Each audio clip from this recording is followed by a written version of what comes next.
So get this. The front door of Los Angeles is getting a massive, multi-billion-dollar facelift. And in this explainer, we're going to dive deep into the huge transformation that's happening at the Port of LA, a project that's being driven by some serious ambition, huge global events, and a pretty intense debate about the city's soul. I mean, really think about that for a second. What if you could take a place with all this history, a bit gritty, super industrial, and just completely turn it into a world-class destination? It's a question that cities all over the world are asking themselves right now. And look, this isn't some fantasy on a drawing board. For the folks in San Pedro and Wilmington, this is happening right now. The future is literally rising up from the ground. We're talking about a total reimagining of how Los Angeles meets the Pacific. Okay, so the centerpiece of this whole thing, it's a project called West Harbor, and it's a huge deal. We're talking 42 acres, a $500 million bet on the future, and it's taking the place of the old, beloved Port's Oak Hall Village. The grand opening is currently set for 2026, and this thing is designed to be the anchor for the entire new waterfront.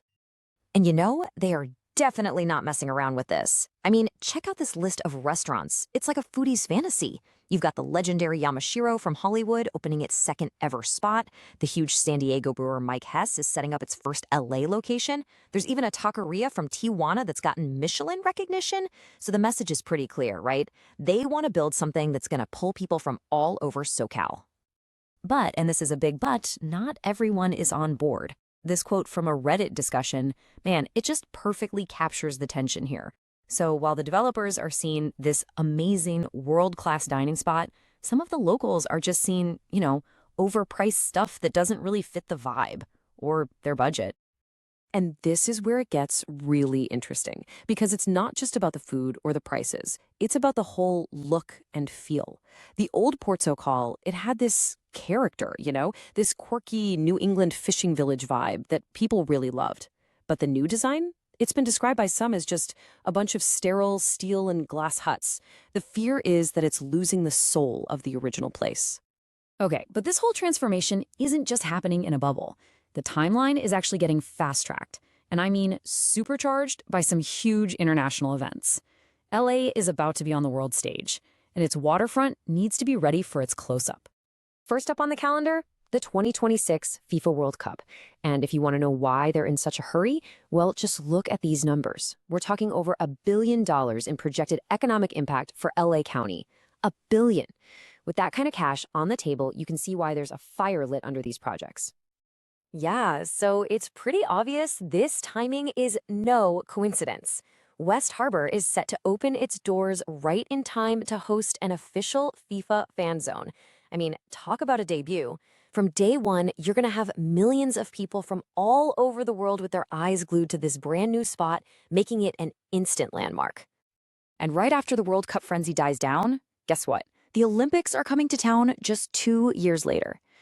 This waterfront has a really cool Olympic history, going all the way back to the 1932 Games. So in 2028, that tradition is coming back, and the newly polished waterfront will be the backdrop for sailing, windsurfing, and kiteboarding. It's just another massive global event pushing this whole thing forward. But let's peel back the curtain for a second. Underneath all the shiny new restaurants and the fancy event spaces, you have to remember what this place really is. One of the busiest working ports on the entire planet. And that creates this really fascinating split personality, this constant balancing act between being an economic powerhouse and chasing some pretty ambitious environmental goals. Seriously, just let this number sink in for a second. 10.2 million container units. The sheer scale is just mind-boggling. For 26 years in a row, it's been the busiest port in the entire country. That's the industrial heart that's pumping away just beneath the surface of all this new development. But here's the twist. The other side of that identity. Even with all that heavy industry, the port has made some absolutely incredible progress on the environmental front. Since 2005, its Clean Air Action Plan has resulted in a 90% drop in nasty diesel stuff and a whopping 98% drop in sulfur oxides.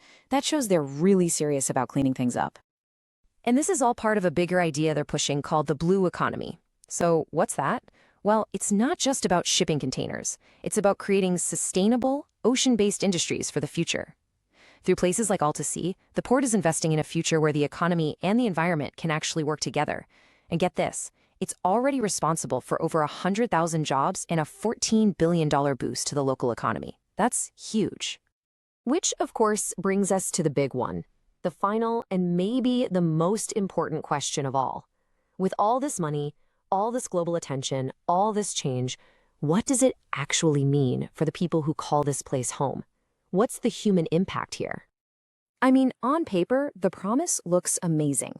If you look at the projections for West Harbor, we're talking about over 1,000 construction jobs, leading to another 1,700 permanent jobs once it's up and running. And that all adds up to $250 million in economic output every single year. These are the big, shiny numbers that supporters are pointing to. And yet, you can feel the skepticism. This comment right here just nails that core fear. The fear that revitalization is just a fancy word for gentrification and displacement. It's that gnawing worry that as the waterfront gets shinier and more expensive, the very soul of the place, the people, the culture that makes San Pedro, is going to get priced out. So, as those cranes keep swinging and the world gets ready to turn its attention here, it all boils down to this one fundamental question. Who is this new waterfront really for? Is it for the tourists coming for the World Cup? The developers building shiny new things? Or is it still for the people who have called this place home for generations? The answer to that question, well, it's going to define this community for decades to come.